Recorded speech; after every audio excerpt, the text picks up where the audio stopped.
हमारा जो next topic है वो है कंडक्टर एंड इंसुलेटर। कंडक्टर क्या होते हैं? कंडक्टर वो सब्सटेंस होते हैं जो अपने अंदर से इलेक्ट्रिसिटी को पास होने देते हैं, जैसे मेटल्स और ह्यूमन बॉडी।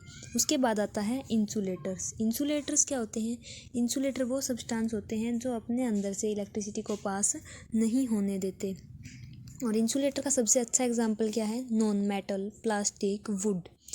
और जो कंडक्टर होते हैं उनमें जैसे ही हम थोड़ा सा भी चार्ज ट्रांसफ़र करते हैं तो वो चार्ज जो है वो यूनिफॉर्मली पूरी बॉडी में डिस्ट्रीब्यूट हो जाता है। बट इंसुलेटर में ऐसा नहीं होता है। इंसुलेटर में क्या होता है कि जो जैसे ही हम थोड़ा सा चार्ज देंगे, जिस प्लेस पे हम चार्ज देंगे चार्ज उसी प्लेस पे रहता है, कहीं पे भी ट्रांसफ़र नहीं होता। हमारा जो नेक्स्ट टॉपिक है वो है ग्राउंडिंग एंड अर्थिंग। ग्राउंडिंग और अर्थिंग। ग्राउंडिंग और अर्थिंग का मतलब क्या होता है कि the process of sharing the charge with the earth.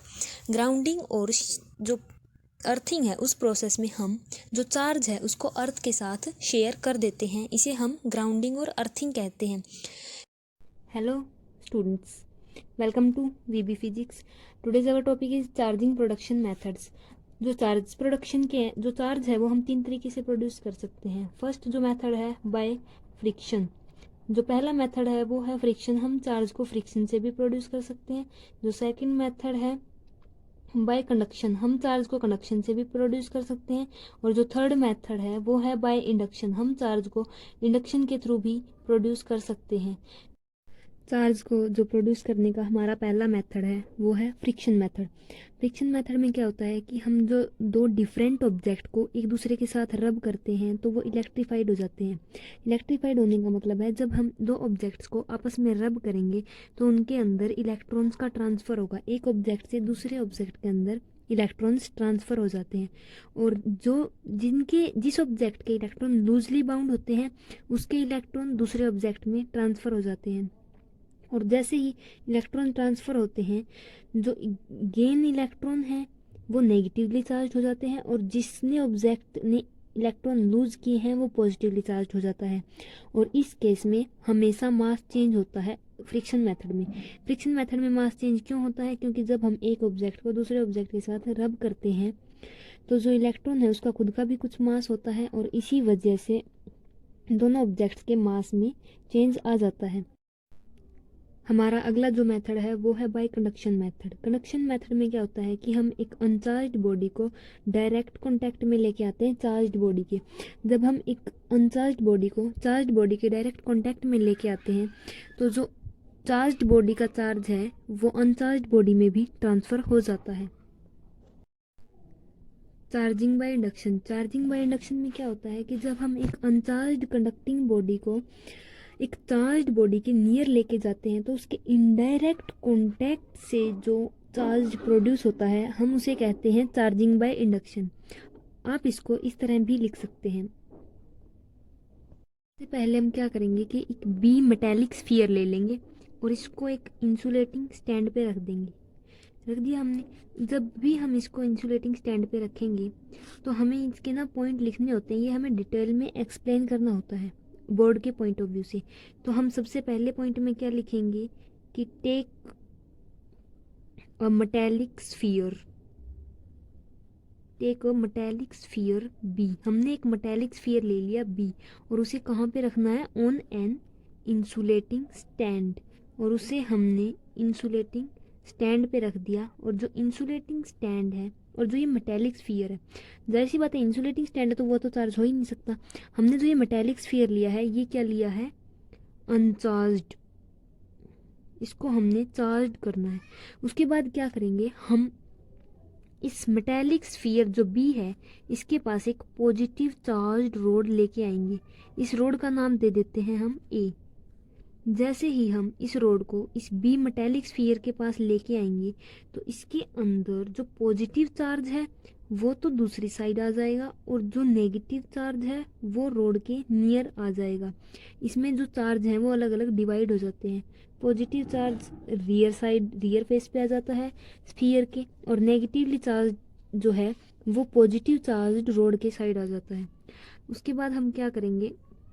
जो हमने ये मेटेलिक स्फीयर लिया है इसमें हमारे पास पॉजिटिव चार्ज भी था और इसमें नेगेटिव चार्ज भी था। तो हम क्या करेंगे? अब हमें इसको चार्ज करना है, तो इसको चार्ज करना है तो हम क्या करेंगे, जो यहाँ पे हमारा ये पॉजिटिव चार्ज है इसकी हम अर्थिंग कर देंगे। तो अर्थिंग करने से यहाँ से इलेक्ट्रॉन निकलेंगे अर्थ से और इस पॉजिटिवली चार्ज को न्यूट्रलाइज कर देंगे। उसके अर्थिंग करने के बाद हमारे पास मेटेलिक स्फीयर में नेगेटिव चार्ज बचेगा। उसके बाद हम क्या कर देंगे, अगले स्टेप में इस रोड को यहाँ से रिमूव कर देंगे, जो ये हमने ए रोड ली थी। रिमूव करने के बाद हमारे पास जो ये इंसुलेटिंग स्टैंड है इसमें जो ये नेगेटिव चार्ज था यहाँ पे ये अब इक्वली डिस्ट्रीब्यूट हो जाएगा।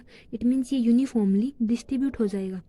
अब हम इनको स्टेप वाइज कैसे लिखेंगे, पहले स्टेप में हमने लिखा था कि एक मेटेलिक स्फीयर लिया है, उसे इंसुलेटिंग स्टैंड पे रख दिया। नेक्स्ट स्टेप में हमने क्या किया था, पॉजिटिवली चार्ज रोड हम अनचार्ज मेटेलिक स्फीयर के पास लेके आए थे। तो हम इसे स्टेप वाइज कैसे लिखेंगे कि जब हम when a positively charged road, इसका नाम क्या दिया था हमने, ए, तो positively charge road A is brought near the uncharged metallic sphere। हम जब पॉजिटिवली चार्ज रोड ए को किसके पास लेके जाएंगे, मेटेलिक स्फीयर बी के पास लेके आएंगे, तो क्या होगा कि जो फ्री इलेक्ट्रॉन्स हैं वो क्या होंगे, free electrons are piled up. Piled up का मतलब है कि एक तरफ आ जाएंगे, किसके, मेटेलिक स्फीयर के एक साइड आ जाएंगे इलेक्ट्रॉन्स, और जो पॉजिटिवली चार्ज है, जो पॉजिटिव चार्ज है वो क्या होगा, are piled up on other side. जो पॉजिटिव चार्ज है वो अदर साइड पे पाइल्ड अप हो जाएगा। उसके बाद हमने क्या किया था कि जो पॉजिटिव चार्ज था वो एक साइड पाइल्ड अप हो गया और जो नेगेटिव चार्ज था वो एक साइड पाइल्ड अप हो गया। But still the sphere is neutral. हम सिर्फ चार्ज पाइल्ड अप हुआ है लेकिन स्फीयर अभी भी न्यूट्रल ही है। उसके बाद एक पॉइंट ऐसा आता है कि जो रीडिस्ट्रीब्यूशन है इस मेटालिक स्फीयर में वो स्टॉप हो जाता है। सो रीडिस्ट्रीब्यूशन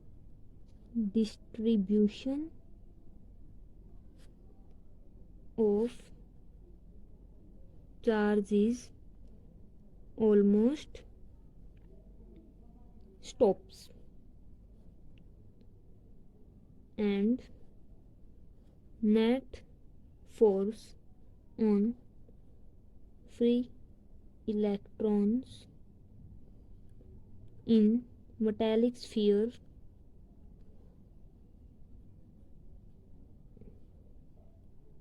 becomes 0।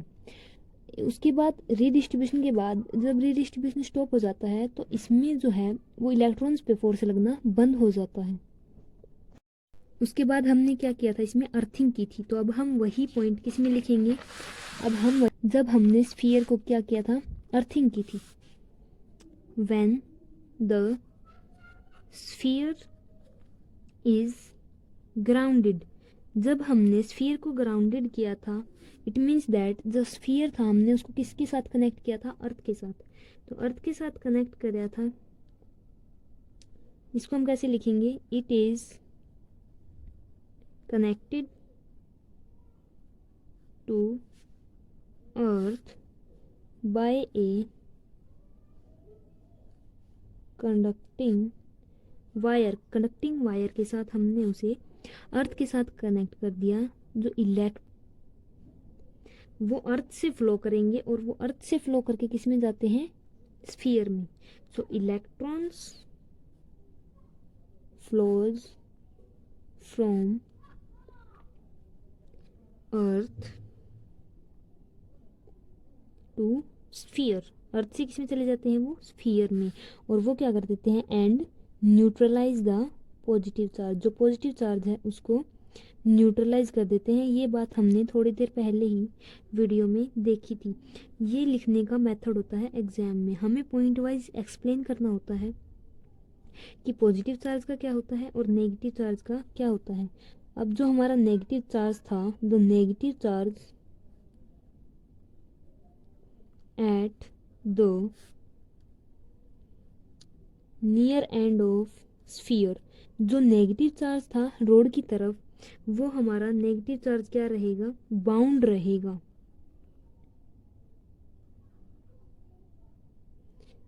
रिमेन्स बाउंड, वो बाउंड क्यों रहेगा, क्योंकि bound due to attractive force of rod, क्योंकि हमने पीछे यहाँ पे पहले भी देखा था कि जैसे ये रोड है, ये इसको नेगेटिव चार्ज को अट्रैक्ट कर रही है। हम पहले पढ़ चुके हैं कि नेगेटिव चार्ज और पॉजिटिव चार्ज एक दूसरे को अट्रैक्ट करते हैं। तो इस अट्रैक्शन की वजह से ये चार्ज यहीं पे इसी मेटल स्फीयर के इसी एंड पे बाउंड रहेगा। तो ये पॉइंट भी हमने लिख दिया, due to attractive force of rod. Next point में हम क्या करेंगे, जो स्फीयर है वो ग्राउंड किया था, हम उसे डिस्कनेक्ट कर देंगे। When the sphere is disconnected from the ground, जो हमने ग्राउंड किया था उसको हम क्या कर देंगे, स्फीयर जो है उसको डिस्कनेक्ट कर देंगे। When the sphere is disconnected from the ground, जब उसे हम डिस्कनेक्ट करेंगे ग्राउंड से तो क्या होगा, द नेगेटिव चार्ज, जो नेगेटिव चार्ज है वो क्या रहेगा, कंटिन्यू उसी एंड पे रहेगा, क्योंकि हमने अभी तक रोड नहीं हटाई है, हमने सिर्फ और सिर्फ अर्थिंग हटाई है। The negative charge remains same at that particular and. जो हमारा नेक्स्ट पॉइंट है उसको हम उस नेक्स्ट पॉइंट में हम क्या करते हैं कि ग्लास रोड को रिमूव कर देते हैं, जो हमारे पास चार्ज रोड होती है। तो यही पॉइंट हमें इसमें भी लिखना है। When the glass rod is removed, जैसे ही हम ग्लास रोड को रिमूव करते हैं, जो हमारा नेगेटिव चार्ज है वो यूनिफॉर्मली क्या हो जाता है, स्प्रेड हो जाता है। The negative charge spreads uniformly, जो हमारा नेगेटिव चार्ज है वो यूनिफॉर्मली स्प्रेड हो जाता है। कहाँ पे, हमारे जो मेटेलिक स्फीयर लिया था हमने बी में। उसके बाद क्या होगा कि जो चार्ज है वो जो पॉजिटिव चार्ज की रोड थी हमने हटा दी, हमारे पास स्फीयर में कौन सा चार्ज आया, नेगेटिव।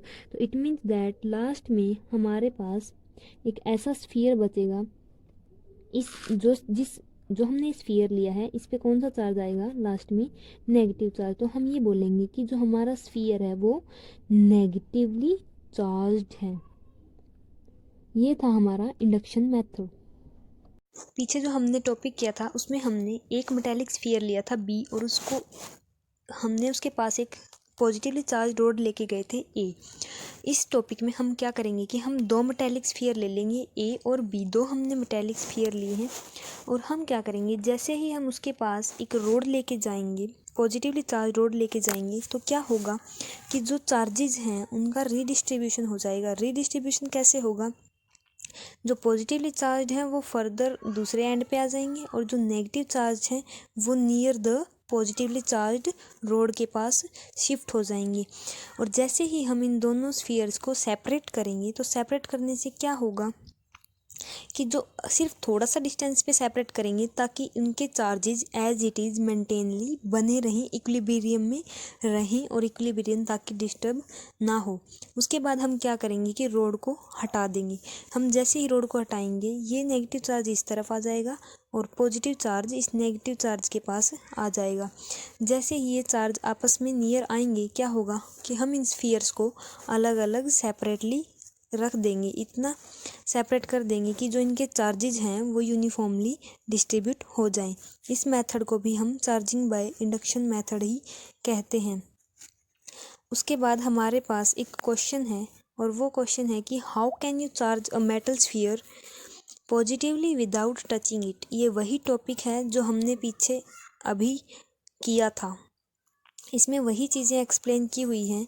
इसमें हम क्या करते हैं कि इसमें हम एक स्फीयर ले लेते हैं, उस स्फीयर के पास हम नेगेटिवली चार्ज रोड लेके जाते हैं और उसमें क्या करते हैं, बाद में उसकी ग्राउंडिंग या फिर अर्थिंग कर देते हैं और बाद में इस रोड को यहाँ से रिमूव कर देते हैं।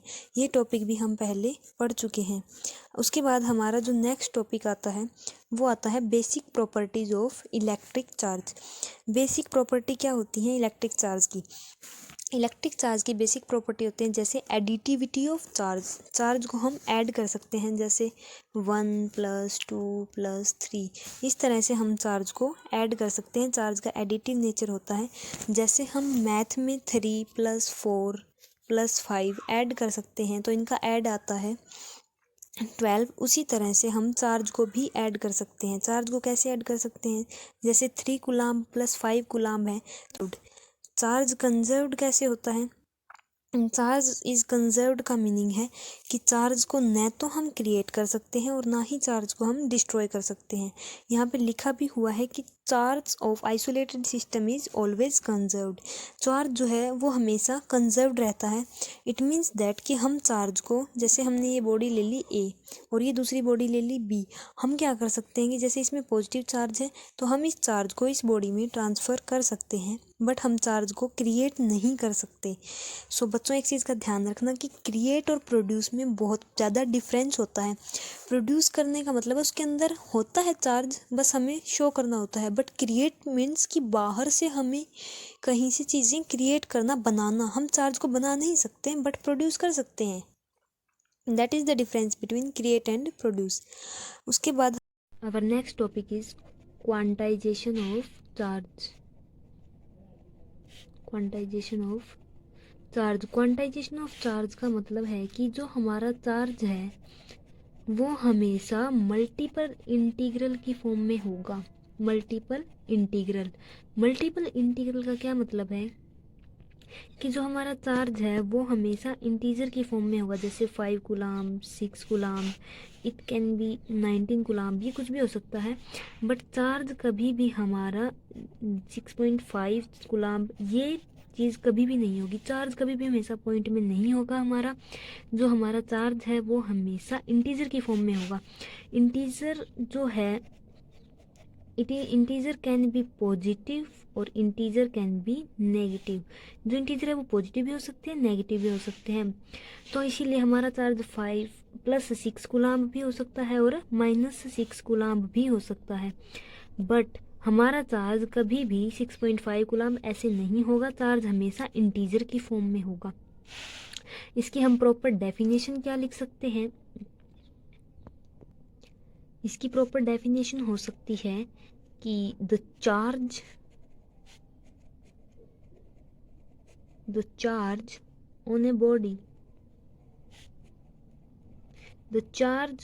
a body is integral multiple of a basic unit. Integral multiple of a basic unit. It means जो हमारा चार्ज है वो हमेशा मल्टीपल इंटीग्रल की फॉर्म में होगा। इट मीन्स कि वो कभी भी पॉइंट में नहीं होगा। हम ऐसा कभी भी नहीं बोलते हैं कि 5.6 इलेक्ट्रॉन ट्रांसफ़र हो गए, 5.7 इलेक्ट्रॉन ट्रांसफ़र हो गए। हम हमेशा ये बोलते हैं कि या तो 5 इलेक्ट्रॉन ट्रांसफ़र होंगे दूसरी बॉडी में, जैसे कि ये 5 इलेक्ट्रॉन इस बॉडी से इसमें ट्रांसफ़र हो गए। बट हम कभी भी ऐसा नहीं बोलते कि 5.6 इलेक्ट्रॉन ट्रांसफ़र हो गए। ये चीज़ गलत है। 5.6 इलेक्ट्रॉन होते ही नहीं है। हमने ये पढ़ा है कि जैसे कि इलेक्ट्रॉन है वो जैसे 5 इलेक्ट्रॉन है, 6 इलेक्ट्रॉन है, हमेशा वही ट्रांसफ़र होते हैं। कभी भी 5.6 इलेक्ट्रॉन ट्रांसफ़र नहीं होता। इलेक्ट्रॉन हमेशा इंटीजर की फॉर्म में ट्रांसफ़र होते हैं। जैसे कि 5 इलेक्ट्रॉन 7 इलेक्ट्रॉन ट्रांसफ़र हो गया। तो हमारी डेफिनेशन क्या होगी? The charge on a body is integral multiple of A basic unit of, यहाँ पे चार्ज आएगा, charge, basic unit of charge of an electron और प्रोटॉन इट मीन्स दैट कि जो हमारा प्रोटॉन और इलेक्ट्रॉन का चार्ज है वो हमेशा इंटीग्रल मल्टीपल की फॉर्म में होगा। यूजुअली हम पढ़ते हैं कि जो इलेक्ट्रॉन का चार्ज है हम उसे -e लिखते हैं और जो प्रोटॉन का चार्ज है उसे हम +e लिखते हैं। जो हमारा चार्ज है वो हमेशा इंटीजर की फॉर्म में होगा। That is today's our topic. और जो क्वांटाइजेशन ऑफ चार्ज है इसका फॉर्मूला होता है Q = Ne। Q का मतलब है चार्ज ऑन ए बॉडी की जो बॉडी है उस पर चार्ज कितना है, charge of a body charge. और जो N है वो होता है इंटीजर। और जो ये E होता है ये हमारा इलेक्ट्रॉन होता है और इलेक्ट्रॉन पे चार्ज आप सभी को पता है 1.6 × 10⁻⁻19 कूलम्ब। हमारी एनसीईआरटी की बुक में क्वांटाइजेशन पे 2 न्यूमेरिकल दिए हुए हैं जो आपको ऊपर दिख भी रहे होंगे। इसमें क्या बोल रखा है कि if a body gives us 10⁹ electron every second, how much time is required to get a total charge of 1 coulomb from it. इसमें ये बोला हुआ है कि जो 10⁹ इलेक्ट्रॉन है वो हर सेकंड में निकलते हैं एक बॉडी से, तो उसे कितना टाइम लगेगा कि उसका जो टोटल चार्ज है वो हमें 1 कूलम्ब मिलना चाहिए। इट मीन्स इसमें ये बोला हुआ है कि जो हमें n की वैल्यू है वो 10⁹ इलेक्ट्रॉन पर सेकंड दिए हुए हैं कि हर सेकंड में 10⁹ इलेक्ट्रॉन किसी बॉडी से निकल रहे हैं। चार्ज हमें अब निकालना है। इट मीन्स हमने Q = Ne निकालना है, वो हमें मिल गया है। ऐसे मिला हुआ है, हमें n की वैल्यू दी हुई है तो हम Q की वैल्यू निकाल सकते हैं। Q की वैल्यू क्या होगी, 10⁹ × 1.6 × 10⁻⁻19 कूलम्ब। तो जो टोटल चार्ज आएगा वो आएगा 1.6 × 10⁻⁻10। और जो हमें टोटल चार्ज दिया हुआ है वो दिया हुआ है Q = 1 कूलम्ब की। इतना कूलम्ब हमारा होना चाहिए चार्ज। तो हमें कितना टाइम लगेगा इतना चार्ज होने में। अगर हर सेकंड में इतना चार्ज निकल रहा है तो इतना चार्ज निकलने में कितना टाइम लगेगा। तो अब हमें वो टाइम निकालना है, टाइम रिक्वायर्ड कितना टाइम लगेगा। अब अगर 1 सेकंड में इतना चार्ज निकलता है और हमें टोटल चार्ज दिया हुआ है तो हम पहले भी मैथ में पढ़ते थे छोटी क्लासों में कि जो टोटल दिया हुआ है उसको 1 सेकंड से डिवाइड कर देते हैं। तो ये होगा जो टोटल चार्ज दिया हुआ है और जो 1 सेकंड में निकलता है, तो ये हमारा आ जाएगा टाइम। तो ये दिया हुआ है हमारा 1 कूलम्ब और ये है 1.6 × 10⁻⁻10 कूलम्ब। तो ये हमारा टोटल जो चार्ज है ये आ जाएगा 6.25 × 10⁻9 सेकंड जब हम इसको इससे डिवाइड करते हैं। तो ये है हमारा